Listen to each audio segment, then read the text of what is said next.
यास्मीन राशिद जो 70 साल से ऊपर उम्र है, डॉक्टर हैं, प्रोफेसर हैं, लातादाद हजारों बच्चों की माओं की वो गायनी डॉक्टर रही हैं, लातादाद डॉक्टर्स को उन्होंने पढ़ाया है, पाकिस्तान की खिदमत की है, एक ईमानदार पॉलिटिशियन है, अब वो एक सीनियर पॉलिटिशियन है।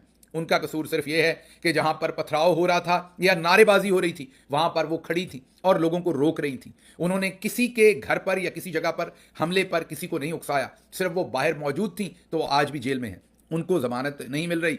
खतीजा शाह को, आयशा भुट्टा को, सनम जावेद को, तैयबा राजा को, इन सबको भी साल साल जेलों में गुजारने के बाद जमानतें मिली। आलिया हमजा, उसको आप कैसे भूल सकते हैं, इन सबको भी साल साल जेलों में रहने के बाद जमानतें मिली। लेकिन जो अब्बासी साहब हैं उनको 6 महीने के बाद जमानत मिल गई, क्योंकि उन्होंने 6 रेंजर्स के एहलकारों को अपनी गाड़ी के नीचे कुचल कर कत्ल किया था। हसान न्याजी को सोचें, जिसका पूरा करियर तबाह कर दिया गया, और बहुत सारे नौजवान और ब्रिगेडियर